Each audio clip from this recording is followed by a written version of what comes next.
banana muffins. Here are the items that you will need. First, you will need a 1/2 cup measuring cup, a 1 cup measuring cup, a 1 teaspoon measuring spoon, a 1 tablespoon measuring spoon, a large mixing bowl, a 1 quart liquid measuring cup, a whisk, a spatula, a cooling rack, and of course, a muffin tin. Here are the ingredients that you will need.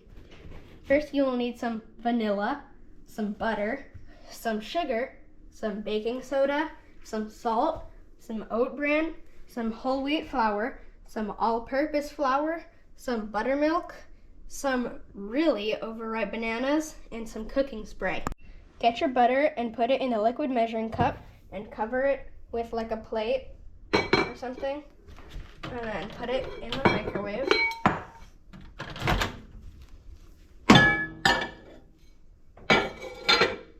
And set it for 1 minute or longer if your butter doesn't completely melt.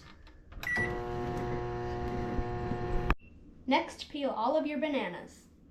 Get a fork to mash up your bananas until they look something like this. Use your 1 cup measuring cup to measure out 1 cup of sugar and dump it into your mushed up bananas and butter. Mush it up with your fork again until it looks something like this. Measure out 1 teaspoon of vanilla and pour it into your mushed up sugar, bananas, and butter. And mix it up with your fork again until it looks something like this. Add in 2 tablespoons of your powdered buttermilk. Mix it up. Add 4 ounces or 1/2 cup of water. Mix it up. It's supposed to look like this, pretty much the same, just a little more watery. That is all the wet ingredients, so now we're going to move on to the dry ingredients. Measure out 1.5 cups of all-purpose flour and dump it into your large mixing bowl. Now measure out 1 cup of whole wheat flour and dump it in with your all-purpose flour. Preheat your oven to 375 degrees. Now mix your 2 flours together until you have a solid color like this. Now add 3 tablespoons of oat bran to your mixture. Now add 1 teaspoon of baking soda.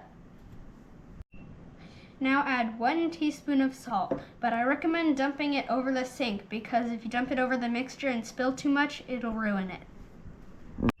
Now mix it up with your whisk one more time until you have a solid color that looks kind of like this.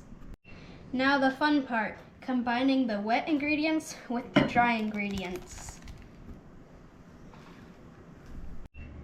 Now you're gonna gently stir or turn over the flour and mix it up until you can't really see any flour anymore, and it should look something like this.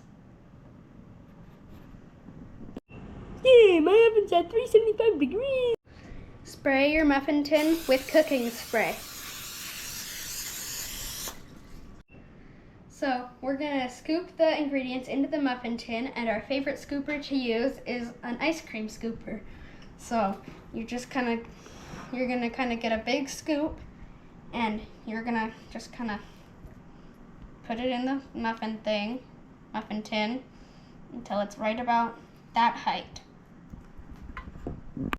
You should have just the right amount of mixture to fill in each little hole. Now you're gonna put your muffins into the oven. And you're gonna set a timer on the oven for about 30 minutes. Oh, look at that, they're growing. Nice. Once you're at about 25 minutes, you're gonna wanna make sure your oven or your muffins aren't burning, or maybe even they're done. Mine are done at 25 minutes, so that might be the same case for you, or it might take a little longer. I'm not sure, but we're gonna do the trick where if you stick a toothpick in your muffin and you take it out and it's dirty, it's not done, but it looks pretty clean to me, so I think my muffins are done. Put your muffins on the cooling rack for about 10 minutes so they can cool down, like this. And that is how you make banana muffins. Thank you for watching. Hope you enjoyed. Bye.